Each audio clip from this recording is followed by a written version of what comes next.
Hi, this is Jalpa Pandya and welcome to my channel. आज हम बना रहे हैं एक और गुजराती ट्रेडिशनल स्वीट जो कि है मोहनथाल, जो मंदिरों में प्रसाद के तौर पर हमने सभी ने खाया होगा और घरों में भी बनता है त्योहार के टाइम पे। तो चलो आज इस रेसिपी को स्टार्ट करते हैं और बनाते हैं मोहनथाल, वो भी बिना मावा के। और रेसिपी स्टार्ट करने से पहले एक चीज़ बोलना चाहूँगी कि जब भी आप मेरे वीडियोज़ देखते हो तो नीचे सब्सक्राइब लिखा हुआ बटन आता है, उस पर क्लिक करें, फिर बाजू में आएगी बेल घंटी, उसको दबा दीजिए और फिर बाजू में आएंगे 3 डॉट, उस पर ऑल पे क्लिक करेंगे तो जब भी मैं कुकिंग के रिलेटेड वीडियो पोस्ट करूंगी तो सबसे पहले आपको नोटिफिकेशन मिल जाएगा। अभी चलो बनाते हैं मोहनथाल। गुजरात की ये ट्रेडिशनल मिठाई मोहनथाल है, वो अक्सर जन्माष्टमी और दिवाली के टाइम गुजराती घरों में बनता है और आपने मंदिरों में भी ये प्रसाद के तौर पर खाया होगा। इसको 2 तरीके से बनाता है, एक तो बिना मावा के और एक मावा के साथ। और इसको लूज भी बनाया जा सकता है और ऐसे अभी आप देख रहे हो जैसे बर्फी की तरह भी बनाया जा सकता है। तो चलो फटाफट से रेसिपी को स्टार्ट करते हैं और बनाते हैं दानेदार मोहनथाल। तो यहाँ मैंने 500 ग्राम बेसन लिया है और आप मेजरिंग कप के हिसाब से देखें तो 5 कप। और यहाँ जनरली मोहनथाल के लिए दरदरा आटा चाहिए, पर अगर आपके पास नहीं है तो फिर आप बेसन जो नॉर्मल वाला आता है वो भी ले सकते हैं। और फिर यहाँ मैंने 150 ml जितना दूध लिया है, वो एकदम गर्म होना चाहिए। और 1/4 कप जितना घी यानी कि 3 टेबलस्पून जितना मैंने घी लिया है और इसको मिक्स कर लेंगे। यहाँ दूध गर्म लेना है ताकि घी है वो अच्छे से मिल जाए, ठंडा दूध यहाँ ना ले। और अभी इस मिक्सचर को हम जो बेसन हमने लिया था उसमें मोयन देना बोलते हैं मोहनथाल में, वो करेंगे। तो ये मिक्सचर है वो आपको धीरे धीरे डालना है, एक साथ मत डालिए वरना आटे जैसा बन जाएगा। मोहनथाल बनाने के लिए ये स्टेप बहुत ही ज़रूरी है, तो इसको स्किप कभी मत करिए। और फिर बाद में देखो ये मेरे मोयन दे दिया है। अभी क्या करेंगे हम, जैसे हमारे पास आटे छानने की जो छन्नी होती है या हम जिससे गेहूँ साफ़ करते हैं, वैसी छन्नी से हम इसको ऐसे छान लेंगे। ये करने से क्या होगा कि मोहनथाल है वो दानेदार जो बनता है वो इसी स्टेप से बनता है। तो इस प्रोसेस को मत स्किप करिए, ताकि अगर जो आप छान लोगे सारा मिक्सचर तो बाद में जो आपको टेक्सचर मिलेगा आटे का वो एकदम क्रम्बली मिलेगा और इससे आपका मोहनथाल एकदम दानेदार बनेगा। तो यहाँ मैंने सारा ही मिक्सचर है वो छान लिया है और अभी देखो आप ऐसे मुझे टेक्सचर मिल गया है। तो देखो ऐसे हमें चाहिए मोहनथाल के लिए। अभी इसको हम अच्छे से भूनेंगे। तो भूनने के लिए पहले मैं यहाँ लूँगी 350 ग्राम जितना घी। आप घी की मात्रा कम या ज़्यादा कर सकते हैं। इस मेजरिंग कप के हिसाब से मैंने 2 कप लिया है। यहाँ मेरा घी है वो फ्रीज में एकदम जमा हुआ है, इसलिए आपको कम लग रहा होगा। पर ये जब मेल्ट होगा तब ये पूरा ही जो आटा है हो जो मिक्सचर है उसको कवर कर ले। अभी हमें इसको लो फ्लेम पे भूनना है। यहाँ हाई फ्लेम बिल्कुल ही नहीं रखनी है, वो याद रखें। सिर्फ लो फ्लेम पे इसको हमें भूनना है। और आपने नोटिस भी किया होगा कि ये देखो जो टेक्सचर है वो एकदम दरदरा सा अच्छा सा चाहिए, वो हमें मिल गया है। आधा ये भून जाए और उसकी अरोमा अच्छी सी आने लगे और जो मोयन डाला है इसलिए हमें यहाँ बबल्स आने शुरू हो जाएंगे, वो भी दिखेंगे। तो अभी हम मावे जैसे टेक्सचर और टेस्ट के लिए डालेंगे 1/4 कप मिल्क। और अगर आपके पास मोयन का जो मिक्सचर है वो भी बचा हुआ है तो वो भी आप इस स्टेज पे डाल सकते हो और फिर अच्छे से भून लो इसको।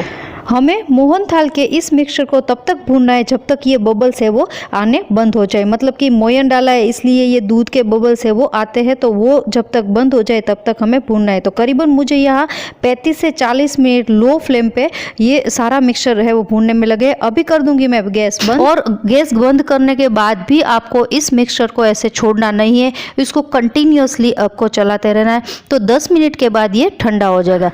जब तक ये ठंडा होता है हम बना लेते हैं चाशनी। तो यहाँ मैंने चाशनी मेजरिंग कप के हिसाब से 2 कप लिया है और आप कह सकते हो कि वज़न के हिसाब से ये 350 ग्राम भी है। अगर आप ज़्यादा स्वीट पसंद करते हो तो आप 400 ग्राम चीनी भी ले सकते हो। अभी इसको मैं डाल दूँगी सॉस पैन में और यहाँ पानी है वो चीनी डूबे उतना ही मैं डालूँगी, क्योंकि मुझे यहाँ चाशनी है वो थोड़ी डेढ़ तार की चाहिए इसलिए। तो पहले इसको हम मेल्ट कर लेंगे और फिर बाद में इसको हाई फ्लेम पे तुरंत ही पकने पकने के लिए छोड़ देंगे। तो यहाँ मैं थोड़े केसर के धागे डाल रही हूँ फ्लेवर के लिए, और आप यहाँ इलायची पाउडर भी डाल सकते हो, पर मैं यहाँ इलायची नहीं डाल रही हूँ। और मेरे पास फूड कलर है तो वो मैं यहाँ ऑरेंज फूड कलर डाल रही हूँ, इससे कलर बहुत अच्छा आएगा। ये बिल्कुल ही ऑप्शनल है, आप नहीं डालो तो भी चलेगा। तो आप यहाँ जब आप लूज मोहनथाल चाहते हो तो क्या करो कि जैसे हम चिकनी चाशनी बनाते हैं ना, जैसे शहद जैसी वैसी बनाओगे और फिर आप डाल दोगे मिक्सचर में, तो आपका लूज मोहनथाल है वो तुरंत ही रेडी हो जाएगा। देखो मैं यहाँ दिखा रही हूँ, पूरा तार नहीं बन रहा है, ऐसे चिकनी और ऐसा आधे तार जितनी चाशनी बन रही है। पर मैं यहाँ इसको नहीं यूज़ करूँगी क्योंकि मुझे बर्फ़ी चाहिए, तो ऐसी चाशनी है वो लूज मोहनथाल के लिए बनाते हैं।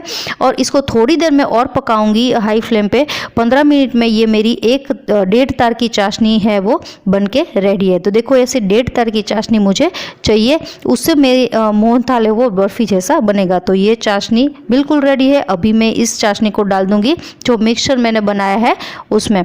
जब भी आप चाशनी डालो तो एक साथ मत डालो, मैंने यहाँ 2 बार थोड़ी थोड़ी करके चाशनी डाली है और बाद में इसको मिला लिया है। तो पहले एक बार ऐसे डाल दी है और इसको एक बार मिला लूँगी, और फिर बाद में एक बार ऐसे अच्छे से मिल जाए, बाद में दूसरी बार मैंने चाशनी डाल के फिर से बाद में इसको मिला लिया है। तो ऐसे एक साथ चाशनी नहीं डालनी चाहिए। फिर क्या होगा, चाशनी डालने से मोहनथाल का सारा घी है वो बाहर निकल जाता है। देखो यहाँ आप देख सकते हो ये घी बाहर निकल गया है। तो अभी ये घी है वो वापस मोहनथाल में चला जाए, इसके लिए हमें यहाँ कंटिन्यूसली इसको 15-20 मिनट के लिए ऐसे ही चलाते रहना है, जैसे हम भून रहे थे वैसे ही। तो ये 15-20 मिनट के बाद घी है वो देखो फिर से मोहनथाल में वापस चला गया। तो ये चाशनी डालते हैं तो घी निकल जाता है, पर ऐसे करने से फिर से घी फिर मोहनथाल में चला जाएगा। तो ये है वो रेडी है। और अगर घी बाहर निकल रहा है तो आपका मोहनथाल है वो बहुत हार्ड हो जाएगा। तो ये स्टेप है वो ज़रूर करें। चाशनी डालने के बाद कंटिन्यूसली इसको चलाते रहिए। फिर बाद में मुझे यहाँ बर्फ़ी बनानी है, इसलिए मैंने यहाँ एक प्लेट ले ली है, उसमें ये सारा ही मिक्सचर में वो डाल दूंगी। और फिर बाद में इसको अच्छे से पहले तो ऐसे सेट कर लेंगे। यहाँ एक मैंने कटोरी की मदद से सेट कर लिया है। और भी फिर बाद में आप अपनी चॉइस के हिसाब से किसी भी ड्राई फ्रूट से आप इसको गार्निश कर सकते हो। मैंने यहाँ जनरली पिस्ता और बादाम से ही इसको गार्निश करते हैं, तो मैंने यहाँ बादाम पिस्ता डाला है। कई लोग खसखस भी डालते हैं, तो इट्स अपॉन यू कि आपको क्या पसंद है। और फिर बाद में इसको 1 घंटे के लिए मैं सेट करने के लिए छोड़ दूंगी। फ्रीज में नहीं रखना है, आप रूम टेम्परेचर पर भी ऐसे ही रख दोगे तो ये सेट हो जाएगा। वैसे भी हमने यहाँ चाशनी और 1.5 तार के लिए, तो ये हो गया है। अभी 1 घंटे के बाद हम इसमें कट्स लगाएंगे। तो ये 1 घंटे के बाद हम यहाँ अभी जिस शेप का हमें मोहनथाल चाहिए वैसे कट्स लगा लेंगे। जनरली स्क्वायर शेप का ही मिलता है, तो मैंने भी यहाँ स्क्वायर शेप ही दे दिया है। तो ये हो गया सारा ही कट्स, और अभी हम इसको निकाल कर सर्व करेंगे। तो यहाँ मैं मोहनथाल है वो निकाल लेती हूँ। अगर आप निकालने में थोड़ी दिक्कत आ रही है तो थाली को थोड़ा गर्म कर लो और नीचे से ऐसे घी मेल्ट हो जाएगा तो तुरंत ही ऐसे पीस निकल आएंगे। देखो ये मोहनथाल रेडी है। एक टिप्स देना चाहूँगी कि जब भी आप गर्मी की सीज़न में मोहनथाल बना रहे हो तो आपकी चाशनी थोड़ी सी हार्ड होनी चाहिए ताकि मोहनथाल है वो अच्छे से जम सके। अगर सर्दी में बना रहे हो तो आपकी चाशनी थोड़ी सी लूज हो गई फिर भी कोई प्रॉब्लम नहीं है, क्योंकि ठंड की वजह से घी जम जाता है तो आपकी जो मोहनथाल की बर्फ़ी है वो भी ऐसे ही अच्छे से जम जाएगी। तो ये मोहनथाल रेडी है, दानेदार जो बोलते हैं। अगर बेसन से बनाओगे इस ट्रिक से तो भी आपका मोहनथाल दानेदार ही बनेगा, और अगर आपके पास दरदर आटा है तो भी अच्छे से ही बनेगा। तो आई जस्ट होप कि आपको ये रेसिपी अच्छी लगी। अगर रेसिपी अच्छी लगी तो लाइक शेयर ज़रूर करें और मेरी चैनल को सब्सक्राइब करना ना भूलें। मिलते हैं नई रेसिपी के साथ, तब तक के लिए बाय बाय।